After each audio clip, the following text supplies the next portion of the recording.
to Howie Mandel, who is extremely upset, maybe not Kevin Hart upset, but definitely upset about what's going on in stand-up comedy.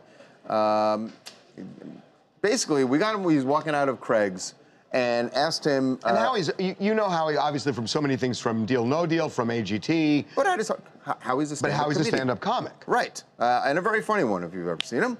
But it seems like you're not going to be hearing many jokes from Howie anytime soon. And he's really upset. When you watch this, Howie is uncharacteristically serious and upset. I think the camera guys were trying to get him to say something funny, and this was his response.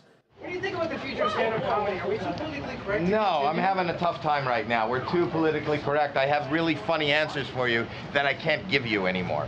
I watched Richard Pryor each and every night get up on stage and put together Live on the Sunset Strip.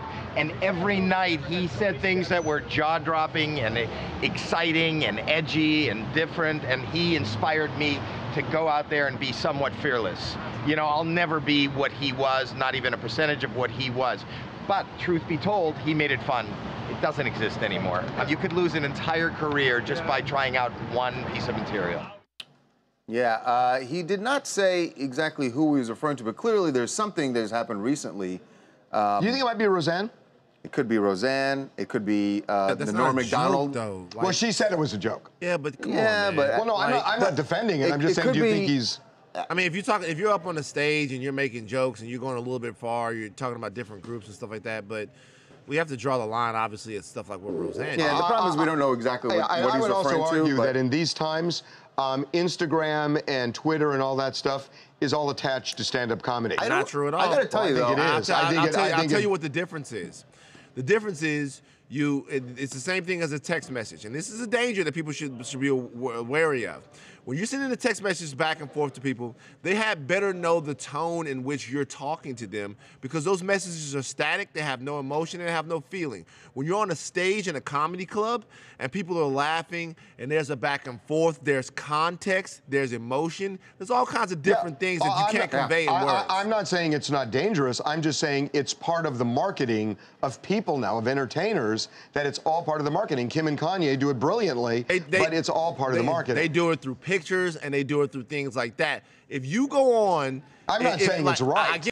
If you go on Twitter and you say that somebody looks like an ape, or if you say that somebody's in the Muslim Brotherhood, it's going to be very, very hard to judge the tone. So what I'm saying is... I'm not disagreeing with that. What I'm saying is, for Roseanne to say that that was a joke, that did not read like a joke. It did not come off like a joke. If you're on a stage, we know you're joking because you're doing stand-up comedy. That's a really good question. If Roseanne did that on stage, do you think there'd be less outrage? It depends on what the setup was. Depends on what the setup was. I mean, there probably would still be outrage, obviously, but I go to see comedians all the time. Yeah, I was gonna say that do stuff that's online. I don't know that. I was gonna say I don't know that I agree with Howie, only because I've been to stand-up comedy shows where people do say things that are... Samantha Bee got in huge trouble for what she said. That are incredibly offensive, but they have the immediate reaction of the crowd, and the crowd lets them know that was you went too far. Well, Samantha Bee's a good example.